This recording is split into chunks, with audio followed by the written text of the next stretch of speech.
Pois é, gente, vamos lá. Qual é a treta da vez? Eu ia falar de matéria eleitoral. Estava propondo matéria eleitoral, estava na minha cabeça, eu queria falar sobre matéria eleitoral. Mas, como de praxe, nesse governo nunca vai faltar assunto.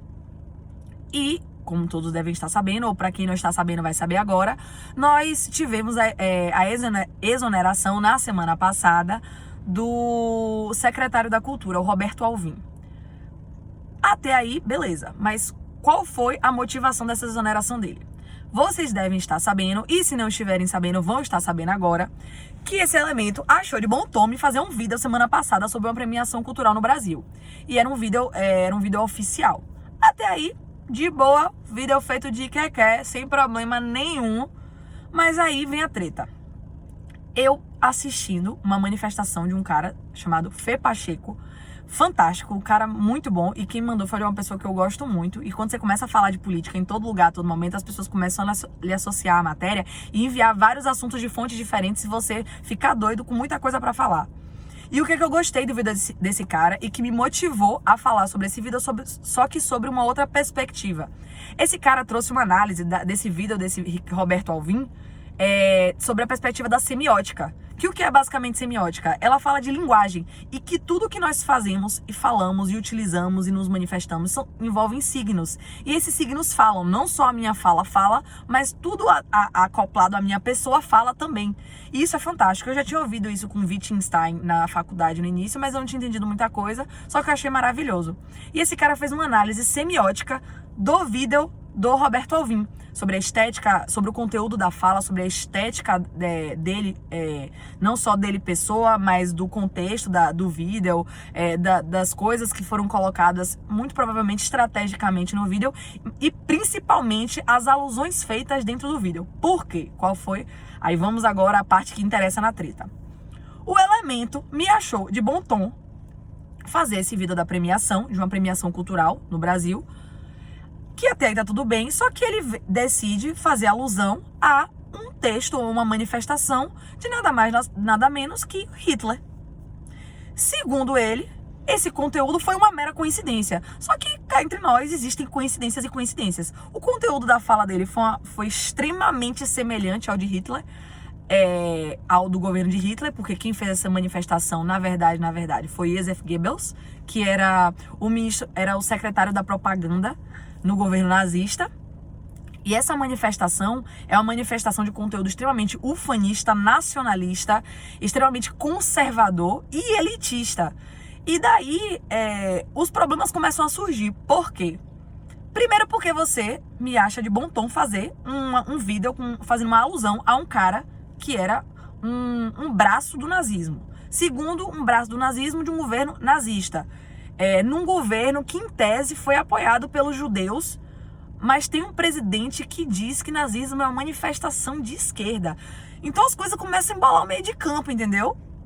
Mas vamos lá. Basicamente, vou concluir a história. Houve esse vídeo. Esse vídeo teve uma análise semiótica muito boa sobre os signos, sobre a forma da fala, sobre a fotografia do Bolsonaro acima, sobre uma cruz com 2 traços, 1 milhão de análises fantásticas. E aí, quais são as impressões? Como a repercussão desse vídeo foi muito negativa por essa associação a uma fala nazista, a um governo nazista, eu fiquei pensando sobre algumas ponderações que eu queria fazer antes de fazer as minhas críticas. Primeiro, eu acho que ficou muito claro com essa exoneração do Roberto Alvim, porque ele foi exonerado, obviamente, chegou num ponto que ficou insustentável, que fica muito claro que nazismo e comunismo são coisas completamente distintas. E não é assim, o comunismo tá numa ponta e o nazismo tá na outra. As pessoas precisam, gente, começar a sentar que comunismo não é um governo ditatorial. Usou-se o discurso inúmeras vezes, e eu vou fazer um vídeo sobre o comunismo, porque é muito importante que vocês entendam o que é o comunismo, mas usou-se o discurso comunista muitas vezes para se implantar governos ditatoriais. E muito embora o nazismo tenha se chamado de partido socialista, partido social, alguma coisa, tinha a palavra socialista, social, ele não era, ele era um partido de extrema direita, era um partido extremamente xenófobo, elitista, pipipi, popopó. Então, vamos fazer essa diferenciação.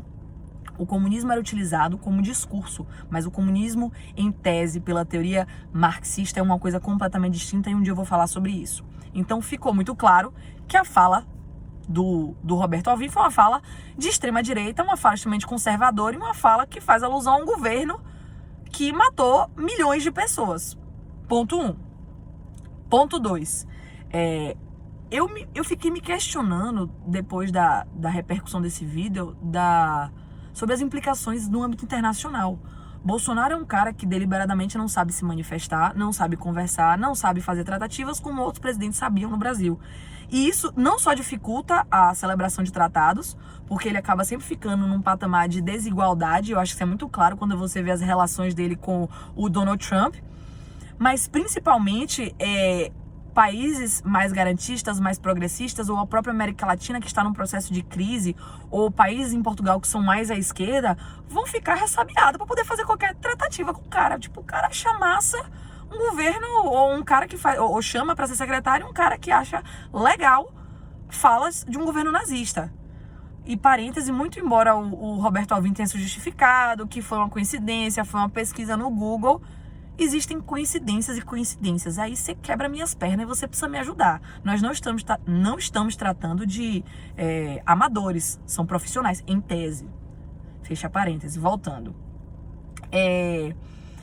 Eu também fiquei com uma pergunta na minha cabeça, né? É muito engraçado como é que um cara como o Roberto Alvim é exonerado no governo do Bolsonaro pelas falas ou pelas possíveis alusões das falas dele, com um discurso lá no fundo xenófobo, preconceituoso, elitista. O cara vai e é exonerado, mas as pessoas ficam super abismadas com isso, etc. Mas as pessoas não ficaram abismadas quando o Bolsonaro estava lá no processo de impeachment da ex-presidente Dilma, enaltecendo o brilhante Ustra. Aí as pessoas vão, mas e Marighella? Vocês ficam falando bem de Marighella, de Che Guevara, que eram nos pipipi, eram também terroristas, etc. Essa é uma discussão também que vamos fazer no outro dia. Mas assim, segurou, me ajuda a ajudar vocês, entendeu? E assim, por fim, é uma coisa que também me preocupa muito, que me faz eu me questionar, é que na fala do Roberto Alvim, nessa manifestação sobre enaltecimento da cultura nacional, que é tão romântica e que é tão interessante a valorização da cultura brasileira, será que eles vão permitir que tenhamos mais quadros ou mais exposições de pessoas nuas? Porque a cultura indígena majoritariamente faz parte da Constituição Cultural Nacional. E as pessoas... E agora esse discurso moral, esse discurso de que não pode andar pelado, de que as exposições envolvendo nudez não são bem-vindas ou não devem ser financiadas pelo governo federal, é uma coisa meio contraditória, sabe? E assim, são as minhas impressões. Então, não só esse questionamento que eu faço, como também é assim, o que de fato é cultura? Porque é um conceito extremamente amplo, o Brasil é um país extremamente heterogêneo, e assim, a gente precisa se perguntar se nós somos de fato aptos e gabaritados a opinar sobre o que é cultura ou não, ou sobre o que é que deve ser valorizado ou não no Brasil. Então assim, fica a reflexão, um cheiro no coração de vocês. Beijo!